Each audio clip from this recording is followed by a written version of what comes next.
Resgatar a música histórica brasileira e norte-americana, buscando formar ouvintes mais críticos, é um dos objetivos do projeto que vamos conhecer hoje. Nessa edição do Universidade Aberta, falaremos sobre o grupo de música brasileira e jazz, que através de recitais e oficinas de música, busca fortalecer as atividades musicais na cidade de Passo Fundo. Além disso, nós vamos mostrar para você quais são alguns dos estilos musicais brasileiros. Fique com a gente, porque o Universidade Aberta está só começando.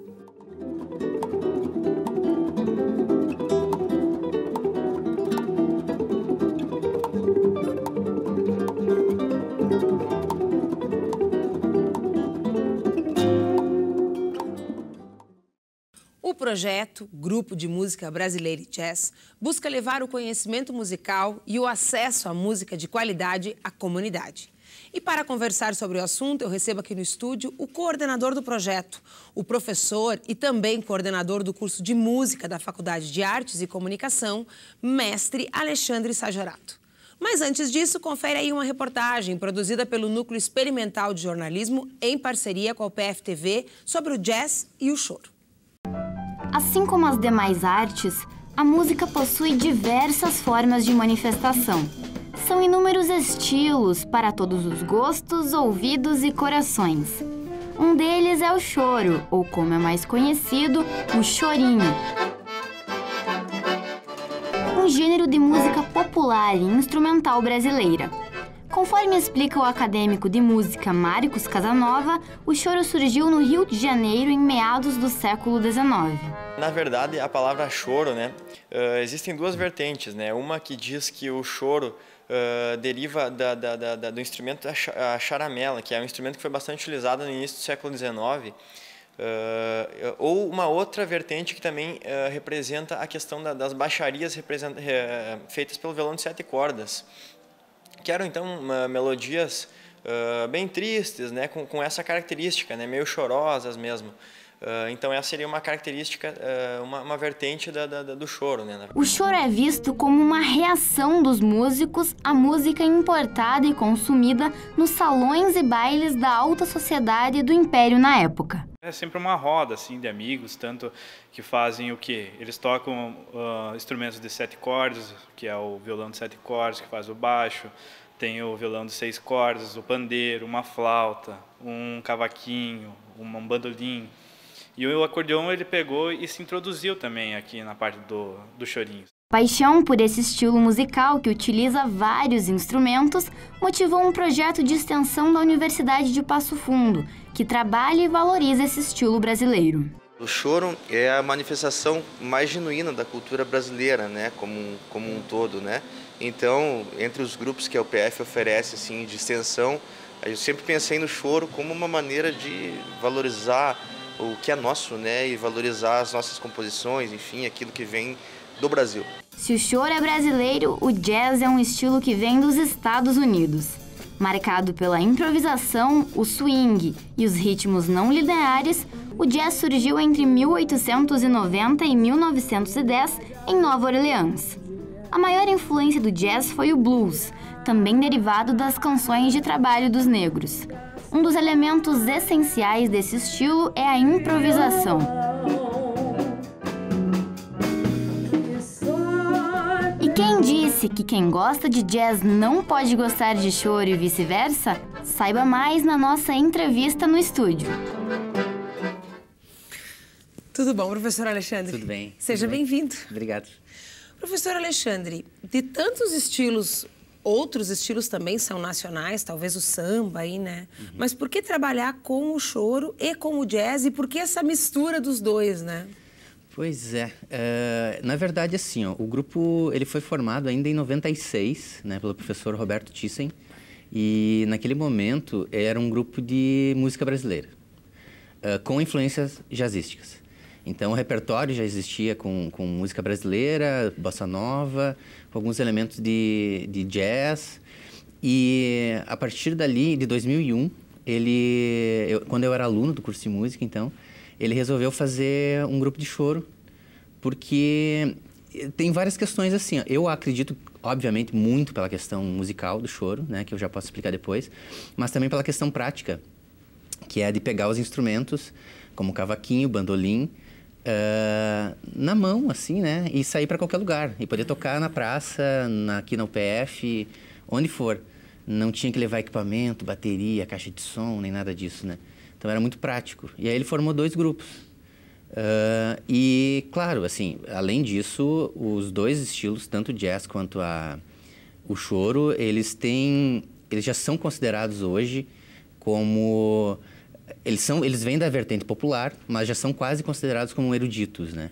Pensando entre vários estilos de música popular, esses são, assim, já estão num nível de erudição já, de ter um contato maior com questões que são mais difíceis das pessoas entenderem de uma forma tão simples como rock, por exemplo, né? E mesmo assim, hoje em dia, eu já estava pensando também com relação ao rock. O rock já está ficando mais cult também, né?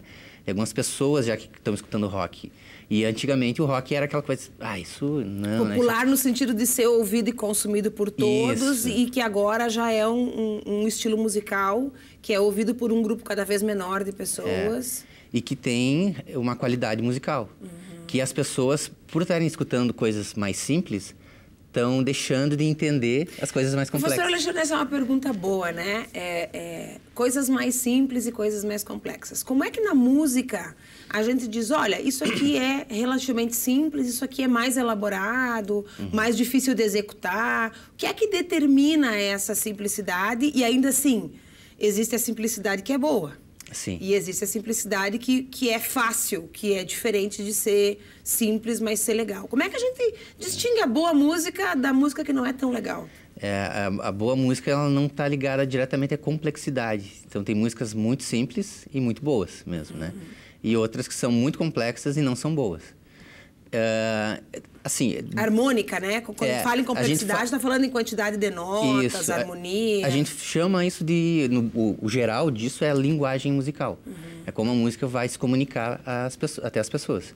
Então, se ela vier com uma muito rebuscada, né? Aí a gente pode dividir esses itens, né? Ela pode ser rebuscada na harmonia, mas tem uma melodia muito simples.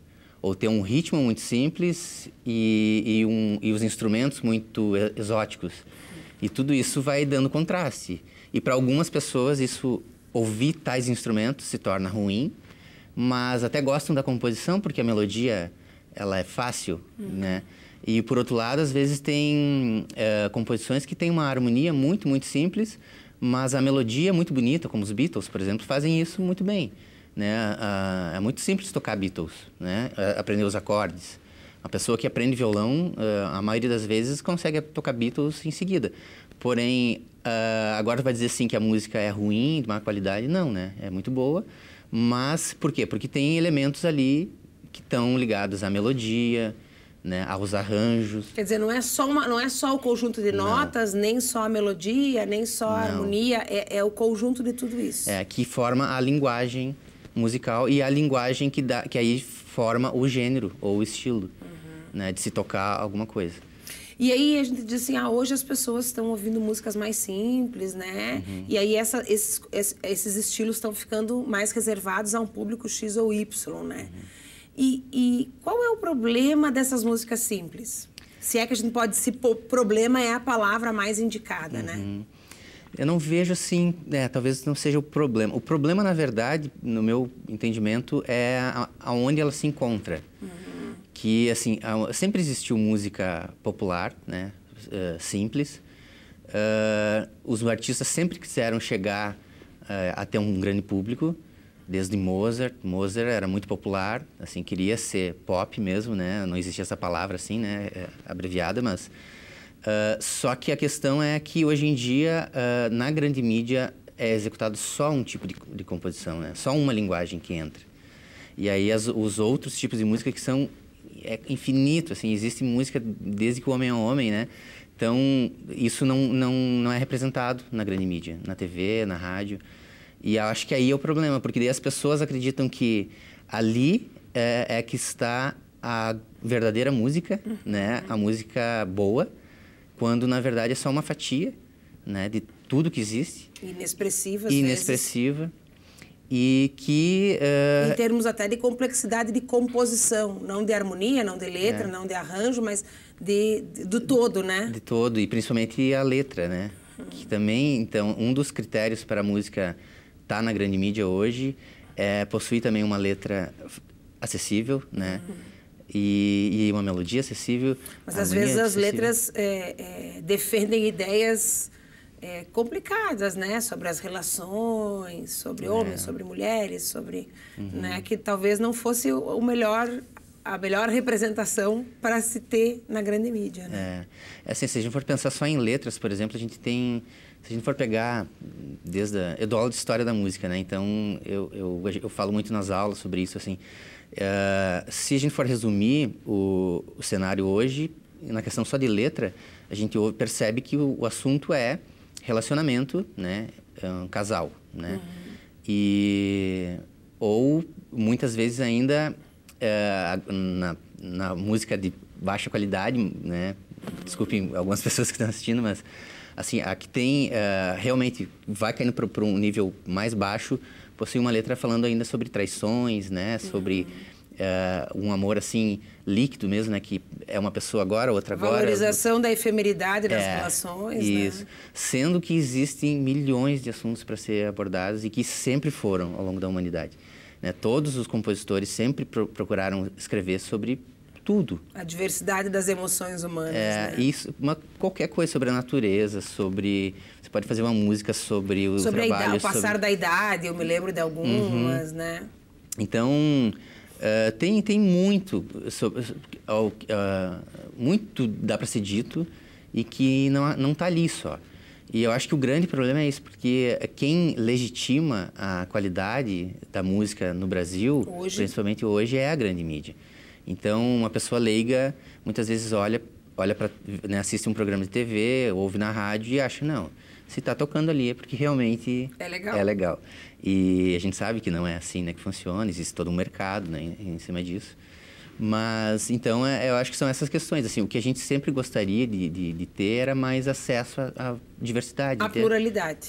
Ter mais coisas rodando, né? Então, o projeto tem essa característica de tentar... resgatar colocar coisas em circulação que não... outros estilos. Outros estilos. E aí o jazz e o choro tem essa característica, né? O choro normalmente não é cantado, então as letras não importam tanto na nossa formação aqui, porque são músicas instrumentais, mas o jazz, algumas são, e a gente traz então também uma cantora, né? Dependendo do semestre ou do ano, pode atuar com uma cantora ou música instrumental, e tenta produzir um tipo de música que não é tão executado, assim, né? Principalmente na região. E formando daí um público ouvinte, né? Que é o mais bacana, né? De fazer as pessoas entrarem em contato, ir lá assistir, observa aquilo, né? E a partir dali vai aprender alguma coisa no sentido de entender os instrumentos que estão tocando, porque não são instrumentos tão convencionais, né? Tocando de outra forma, às vezes, do que é o normal, né? Tocando músicas, então, que não estão na programação diária e fazendo, realmente, assim, uma espécie de mudando a estética, né, sonora, assim, da cidade. Então, isso é bacana. A gente tenta tocar onde for chamado, assim, o grupo tá aí para isso, assim, né? Bom, nós vamos fazer um rápido intervalo, mas nós voltamos já já.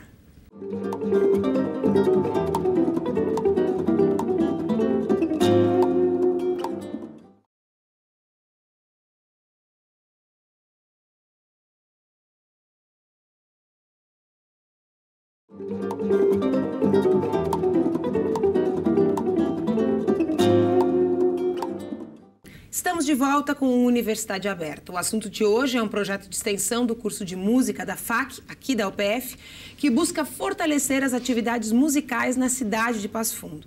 Estamos aqui no estúdio com o coordenador do projeto, o professor mestre Alexandre Sagerato. Mas antes, vamos mostrar para você quais são alguns dos estilos musicais brasileiros.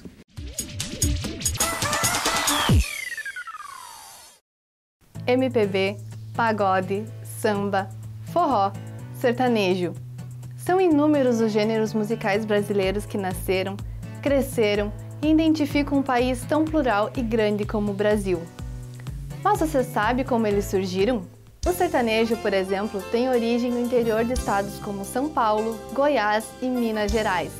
Lá os fazendeiros se reuniam para tocar suas violas e cantar em duplas, fazendo arranjos de voz similares aos característicos do estilo musical norte-americano, o country. De acordo com uma pesquisa realizada pelo Ibope em 2013, 58% dos brasileiros ouvem sertanejo ao menos uma vez na semana. Mas o MPB é o estilo musical que mais caracteriza a música brasileira pelo mundo. De acordo com o Ibope, 47% dos brasileiros escutam o MPB ao menos uma vez na semana. O MPB é derivado da bossa nova e é marcado por canções de cunho social e pelo uso de instrumentos tipicamente brasileiros. Mas e aí? Qual o gênero musical brasileiro que você mais escuta? Professor Alexandre, mas o samba também é nacional. O samba tem vários estilos, né, que são brasileiros, mas a sigla MPB vem a partir dali, né, da bossa nova. Dessa reunião desses estilos. Que era a MPB, a bossa nova engajada ali, né, durante a ditadura militar, e aí a Tropicália. Então a sigla se faz nesse momento. Mas a gente chama, né, música popular brasileira, a gente chama de praticamente tudo que foi construído no século XX no Brasil, né, nas grandes cidades do Brasil. Professor Alexandre, eu sei que amanhã tem um recital, amanhã, terça-feira, dia 27 de novembro, né, tem um recital que reúne não só o grupo de choro, mas todos os alunos, grupos e as habilitações do curso de música da universidade que acontece no Múcio. Isso, então amanhã tem o recital. Esse recital ele é bacana porque realmente vai apresentar então justamente essas questões ligadas à música desde a música erudita, brasileira até também, música erudita europeia, composições ligadas ao jazz, então, né, música norte-americana, popular, ao choro. Também tem músicas vocais só, então um coro, né? E todos muitos alunos do curso de música vão participar, né? Não dá para dizer todos assim, mas é um grupo bem grande de alunos e a gente tenta mostrar tudo isso, né? E a entrada é gratuita? Entrada gratuita no Múcio de Castro. Agora, falando um pouquinho do curso, professor Alexandre, porque falamos aqui da música popular brasileira, da música erudita, considerando que a imensa maioria das pessoas não tem o hábito de regularmente ouvir música erudita, né? E o curso de música da universidade, ele tem um viés, uma vertente bastante erudita. Como é que a gente faz esse equilíbrio, né, entre essa música, que não é uma música tão ouvida, mas que ela é importante, ela é fundamental para a constituição de toda a nossa história, e se nós chegamos como música até onde nós chegamos, isso tem um começo, passa por essa música, né? Pela música chamada música clássica, né? Mas, ao mesmo tempo, o interesse desse público, ou da maioria das pessoas, é por uma música mais popular, mais pop. Como é que o curso equilibra essas duas coisas? Isso é muito difícil para vários cursos de graduação. Os cursos de graduação em música no Brasil, eles ainda estão como conservatórios. Né, trabalhando com a música erudita muito forte e preparando músicos para atuar com isso, com violão clássico, piano, né, tocando apenas Chopin, Beethoven, Schubert.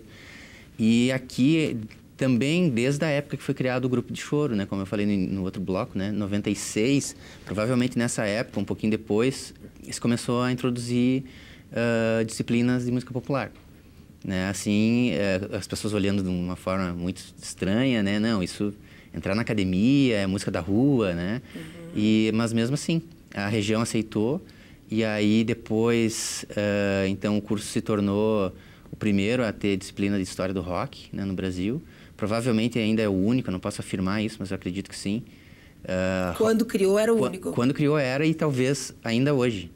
Né? Passou todo esse tempo e ainda assim os cursos de música no Brasil não introduzem música popular. Né? Ou eles fazem um curso de música popular separado, né? Ou eles não fazem, ou eles não trabalham. E o curso aqui sempre trabalhou de forma unida, né? Junto. Música é uma só, a gente sempre pensou assim, música é uma só. Então, não tem essa a gente fala às vezes popular e erudito porque é uma forma de fazer as pessoas entenderem um pouquinho melhor. Mas, como eu falei antes também, né? Como o Mozart quis ser popular na sua época, outros artistas também. Então, não é essa questão que vai barrar uma música dentro da universidade, né? a gente traz elementos de vários estilos. Professor, nós tínhamos lá na modernidade, principalmente, quando as escolas oficialmente se constituem como nós conhecemos hoje, essa divisão, né, em disciplinas, né? Então, música popular é uma coisa, música erudita é outra.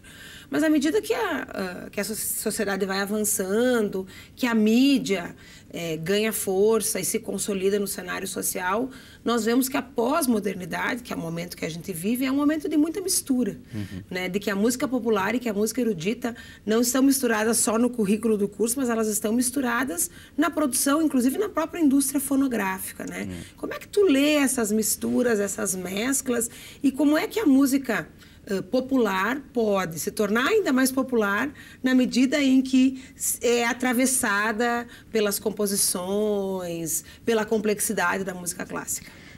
Ali tem um paralelo assim, a música popular se apropriou muito bem da música erudita.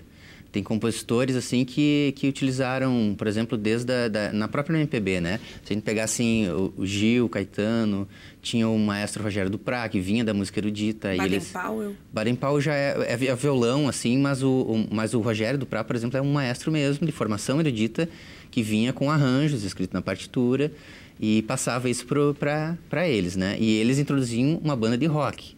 Então tinha MPB, rock e ainda música erudita. E isso que dá a Tropicália.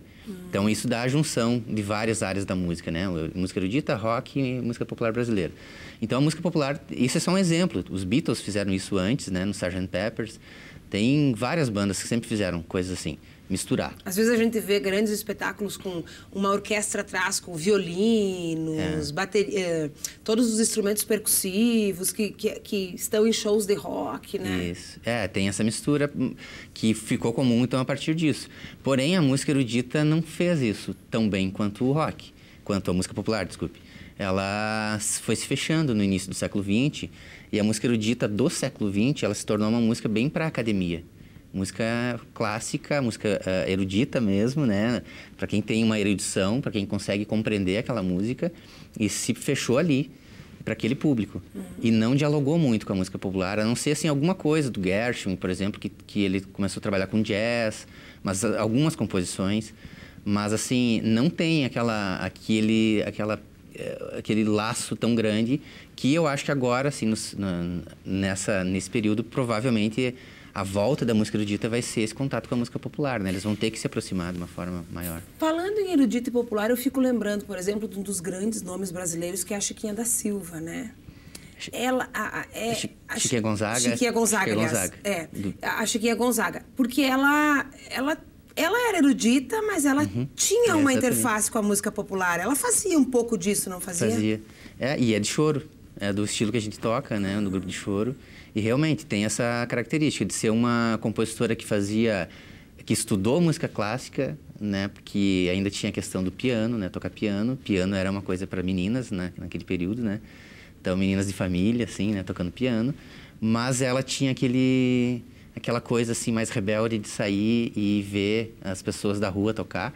E aí ela começou a misturar, né? Samba, não era bem samba ainda também, né? Mas um batuque brasileiro com as peças eruditas da Europa que ela tocava e meio que deu uma ginga. Fez esse diálogo, né? Malemolência brasileira, né? Que eu brinco com meus alunos sempre.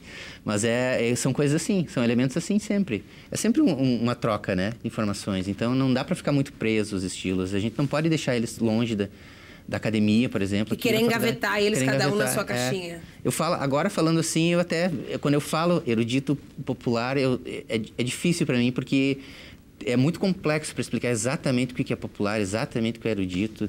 Tem algumas pessoas que chamam música de concerto é música erudita, porque as pessoas estão num palco tocando com instrumentos, né? As pessoas com partituras e as pessoas sentadas assistindo. E a popular, então, seria uma música que está mais na rádio, ou também é uma música que é feita nas grandes cidades, por exemplo, no Morro, no Rio de Janeiro, ou em São Paulo. Que está pelas ruas. Que está pelas ruas. Então, é bem mais complexo, né? Se a gente fosse falar assim, exatamente a música erudita, a música popular e começar a diferenciar, né? Mas vamos torcer para que elas dialoguem e que a gente possa experimentar nos espaços públicos, como o Grupo de Choro faz. Isso. Todos os tipos de música, né? Eu achei muito interessante que tu dissesse, assim, uma pluralidade de vozes na música, de sonoridades, de estéticas, né? Isso é bacana. Vamos torcer para isso, professor. Obrigada pela tua participação. Valeu. Eu que agradeço. E se você gostou, você pode conferir o recital do curso de música que acontece amanhã, lá no Teatro Múcio de Castro, a partir das 8 da noite. A entrada é gratuita. E também matar a saudade do programa de hoje no nosso canal do YouTube e a reportagem no site nextjor.com.br. Estaremos de volta na semana que vem com outro projeto de extensão ou de pesquisa aqui da UPF. Eu espero você. Até lá!